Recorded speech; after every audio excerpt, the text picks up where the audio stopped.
Welcome to the Inspire London College. This is the assignment worksheet for Qualify Level 3 Diploma Understanding Diabetes Care with the unit number T6153827. Now in this video, I'll be guiding you that what you are expected to do in this specific assignment. But before starting the assignment, you have to write a brief introduction to the topic of your assignment within 150 words. Now here comes the learning outcome 1, in which for assessment criteria 1.1, which is assess the reasons for increase in type 2 diabetes. So what you have to do is you have to identify and assess the causes that become the reasons for increase in type 2 diabetes, with providing proper details on how and what factors are contributing towards the increase of type 2 diabetes within the population. Whereas for the assessment criteria 1.2, you need to explain the signs and symptoms. These are basically the indicators that help the individuals or care professionals to know whether the individual have type 2 diabetes or not. So you simply need to explain those indicators, those signs and symptoms that are relevant to type 2 diabetes. For the assessment criteria 1.3, you need to discuss the effects of type 2 diabetes. These effects are basically the impacts. For example, if an individual have type 2 diabetes, so how having diabetes is impacting an individual's mental, physical or social well-being. So this is what you have to explain under the assessment criteria 1.3.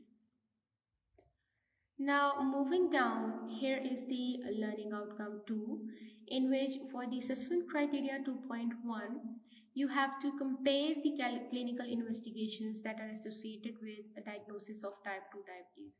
Now firstly, you have to identify and understand different clinical investigations that are used for the diagnosis of type 2 diabetes. Then you need to compare all those clinical investigations by considering the point like what are the methods, how these clinical investigations are used, what is the purpose of these clinical investigations. You can also discuss the normal or abnormal ranges of each of the tests that are used for diagnosing type 2 diabetes within the individuals. Whereas for the assessment criteria 2.2, you need to assess the strengths and weaknesses of the clinical investigations that you identified in the assessment criteria 2.1. And for discussing the strengths and weaknesses, you can consider points like accuracy, the cost of each test, the availability of each test, ease of use, and time consumption. So I hope that these points will definitely help you to explain the assessment criteria 2.2.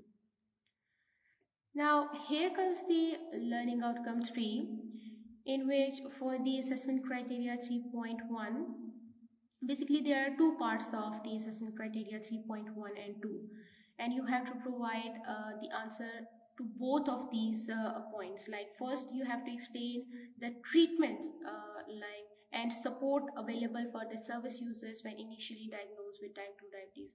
Now you have to explain, for example, an individual initially diagnosed with type 2 diabetes, so what treatment options are available to the individual and what support options are available for the service user who is initially diagnosed with type 2 diabetes. And for the assessment criteria 3.3, you have to explain the treatments and support available for the service user with long-term complications of type 2 diabetes. Like for example, let's say an individual is having diabetes from the long time and is experiencing long-term health complications. So what treatment options and what support services are available for those individuals? So you have to explain this for the initially diagnosed diabetes and explain this criteria for the long-term complications of type 2 diabetes. Whereas for the assessment criteria 3.2, you need to discuss the common complications. These complications basically the long-term health diseases that are relevant to the type 2 diabetes. For example, if an individual haven't controlled the diabetes, so what health complications the individual faces. So you have to describe all those long-term diseases relevant to the type 2 diabetes. Now after this, you have to conclude your your assignment as well, in which you can explain what important points you have explained in your assignment within the 150 words, and you also have to provide the references of all the sources that you used in the bibliography section of your assignment. So this is end of the worksheet. I hope you understand all the guidelines that are provided to you. Thank you so much.